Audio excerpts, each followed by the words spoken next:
E aí, pessoal, tudo bem? Professor Rogério Bonfá, aqui da Oficina do Estudante. Não vamos esquecer, tá?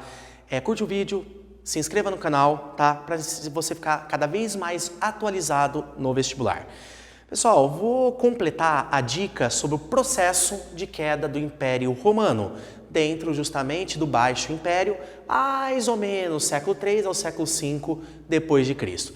Na minha primeira aula sobre esse processo de queda de Roma, eu falei, pessoal, uma relação de causa e consequência que chega no fim de Roma, pelo menos a parte ocidental.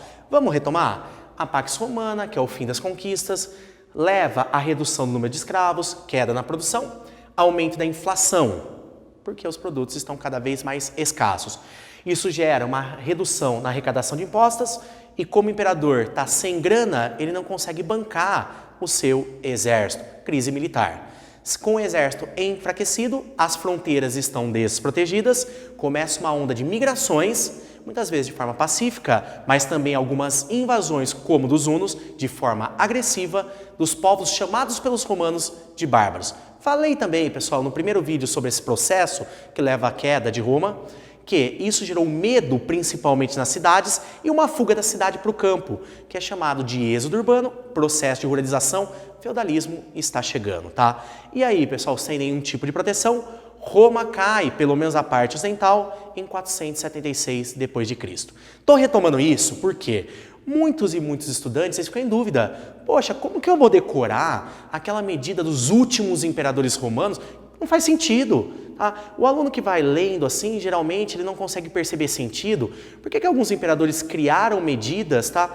Que geralmente no material didático, tá? Você vai ver na internet, não faz muito sentido, não entra na lógica do processo que levou à queda de Roma. Vou tentar mostrar para vocês, gente, essa lógica.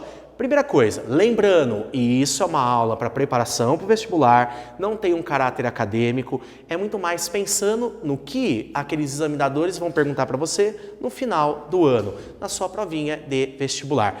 E vamos obter o sucesso nesse vestibular. No caso, uma coisa interessante, não estou pensando, pessoal, nessa análise, numa medida cronológica, muitas coisas vão ocorrendo, pessoal, em tempos diferentes aqui. A ideia é fazer sentido uma lógica dessas medidas dos últimos grandes imperadores romanos com esse processo que leva, tá, à queda do império. Olha, gente, eu selecionei aqui os 3 grandes imperadores da época do Baixo Império. No caso, Diocleciano, Constantino, talvez o mais famoso, e Teodócio. Cada um, pessoal, toma medidas com a ideia de tentar preservar o império, ou pelo menos preservar o seu reinado, o seu império. No caso, pessoal, o Diocleciano, ele cria o Edito Máximo, que ele congela os preços, ele tabela os preços, ele não permite aumento de preços. O Constantino, tá? Lembrando que não é cronológica um para o outro, podem ter imperadores no meio. O Constantino, ele percebe a falta de trabalho, cria a lei do colonato, que obriga o camponês a ficar fixo na terra do proprietário. E ele fica fixo trabalhando, pagando impostos, em troca de moradia e proteção. É a famosa lei do colonato que vai gerar, no mundo feudal, a servidão. O Edito de Milão, pessoal, ele tem a ver com religião. O Constantino, ele percebe que cada vez mais o número de cristãos estava aumentando. E o cristianismo, que já tinha sido perseguida durante o Império Romano, principalmente no Alto Império, agora tem um número significativo de romanos cristãos que se converteram ao cristianismo. Não dá mais para perseguir. Por isso, o Constantino cria o Edito de Milão, que é o Edito da tolerância. Todo cristão passa a ser tolerado dentro do Império. Não confundam, gente. O que o Constantino está fazendo com o Edito de Milão não é oficializar o cristianismo, não. Ele fica tolerado. Guardem isso. Aí a última medida interessante, Constantino, ele não vê mais paz, ele não vê mais ordem, ele não vê mais, tá, estabilidade em Roma. Ele muda de capital. Olha o que está acontecendo, pessoal. Constantino, ele não acredita mais em Roma, ele transfere de Roma para Bizâncio, que depois vai ganhar o nome de Constantinopla. Se ele está fazendo isso, é porque algum problema grave está ocorrendo em Roma, na parte ocidental do Império. Daqui a pouco a gente vai ver que problema, ou retomar esse problema. E por fim, pessoal, um dos últimos grandes imperadores romanos, Teodócio. Teodócio, ele também está preocupado com o número de cristãos. Agora, a maioria dos romanos se converteram. A maioria dos romanos vira cristão, ou seja, acredita no único Deus, acredita em Jesus, acredita na Bíblia e, no caso também, no símbolo, que é a cruz.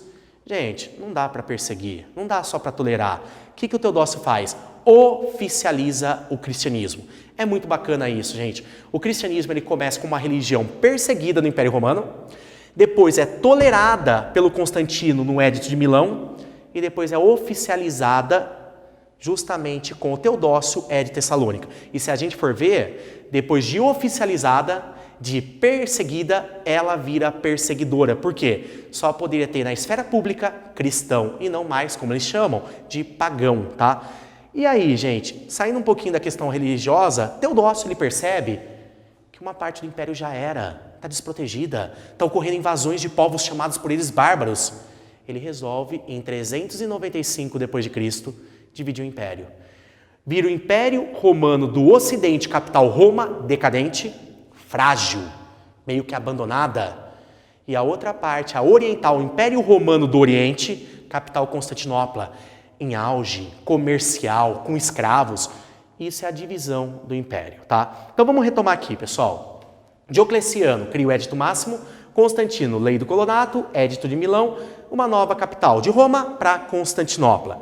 Teodócio, um dos últimos imperadores, ele cria o Édito Tessalônica, oficializa o cristianismo e divide o império, parte ocidental, decadente, oriental, para tentar ser protegida. O que eu vou fazer isso? Vou juntar essas medidas dentro da crise do século III, a crise do Império Romano, que leva o fim da parte ocidental. Dá uma olhada aqui, gente. Primeira coisa, eu vou falar do Édito Máximo.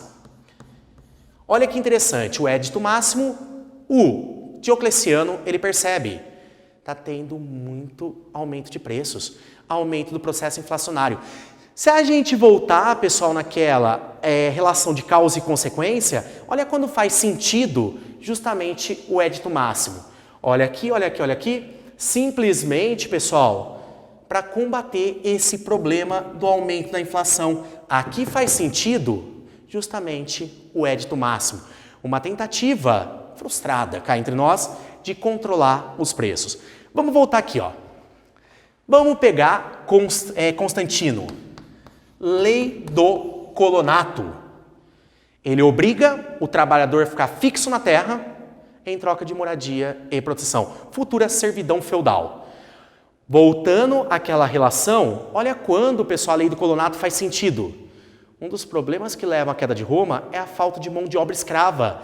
Para tentar superar a ausência, a redução, a falta de escravos nos latifúndios, ele tenta criar a lei do Colonato. Para combater esse problema que gerou queda na produtividade, vem a lei do Colonato. Outras coisas. Vamos pegar aqui, ó. Constantino, ele cria a nova capital. E se a gente for ver, vamos relacionar com o Teodócio, que divide justamente o império em duas partes, ocidental e oriental. Tanto a necessidade de transferir a capital de Roma para Constantinopla, como a necessidade de dividir o império. Gente, olha o que o Teodócio está fazendo. Ele está deixando como isca para os povos bárbaros a parte ocidental, decadente, a parte de Roma, que tinha muito nome, mas agora pouca estrutura. Tudo isso está relacionado com esse processo que vem desde a desproteção das fronteiras até a migração ou invasão dos povos bárbaros. Olha como está fazendo sentido agora, pessoal, essas leis dentro de uma relação de causa e consequência que tem na sua origem a tal da Pax Romana. Então a gente já relacionou Édito Máximo, Lei do Colonato, nova capital e divisão do império. Agora o que eu acho mais legal, aonde o cristianismo ele entra nesse processo de decadência, desestruturação e queda de Roma. Vou pegar aqui, ó, Édito de Milão. Vou pegar aqui Édito de Tessalônica. Lembrando, pessoal, édito era o nome que se dava à lei criada pelo imperador. Por quê? No império, quem era a lei era o rei, ou seja, era o imperador que determinava as mais importantes leis do império. Vamos entender como o Édito de Milão e o Édito de Tessalônica, eles contribuíram para o processo de decadência, crise e queda do Império Romano, pelo menos a parte ocidental. Vamos lembrar, pessoal, é a essência do cristianismo. Cristianismo é monoteísta. Cristianismo é pacifista. Primeiro problema em relação ao império, a figura do imperador. Augustus, divina. O imperador é divino. Cristão não aceita isso. Cristão acredita no único Deus. A figura do imperador já é vista de forma não verdadeira, talvez mesmo mentirosa.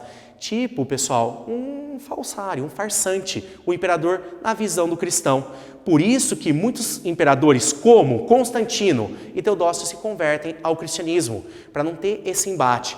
Mas o pior não é isso. O cristianismo, além de não aceitar a figura de divina do imperador, ele tem um problema maior, pelo menos na essência do Império Romano. Eu falei para vocês, na minha primeira aula sobre o processo de queda do Império Romano, que o Império ele era baseado, estruturado em dois pilares, em duas pernas. A escravidão, que fica frágil com a Pax Romana, e justamente, pessoal, o exército violento, forte, agressivo. O cristão tem uma coisa, tem uma parte da Bíblia que se um cristão levar um tapa na face, ele tem que entregar outra. Cristão não aceita pegar em armas, cristão não vai fazer parte das fileiras das legiões romanas, não aceita fazer parte do exército. Muitos cristãos, inclusive, diz as histórias que quando recebiam uma arma, uma lança, jogavam no chão, tá? Eles não aceitavam entrar para o exército. Olha onde o cristianismo ele encaixa no processo de deterioração, de crise do Império Romano. Vamos voltar lá para a relação de causa e consequência. Cristão não aceita fazer parte das fileiras do exército. Cristão, pessoal, enfraquece o exército. Por isso que chega uma hora que quando a população ela se cristianiza, ou seja, se converte, tem menos gente, ou seja, tem menos soldados. Por quê? O cristão não entrava nas fileiras do exército. Então, o cristianismo, tolerado pelo Edito de Milão e oficializado pelo Edito de Tessalônica, ele contribui para a crise militar. E com o exército fraco, as fronteiras estão desprotegidas, povos chamados pelos romanos de bárbaros invadem o território. E aí a gente já sabe o que acontece. 476 d.C., Roma cai nas mãos dos Érulos, do general Odoacro, colocando fim ao Império Romano. Gente, essa foi uma dica do processo de decadência, desestruturação do Império Romano. Curta aí a aula, se inscreva no canal. Brigadão, bom vestibular!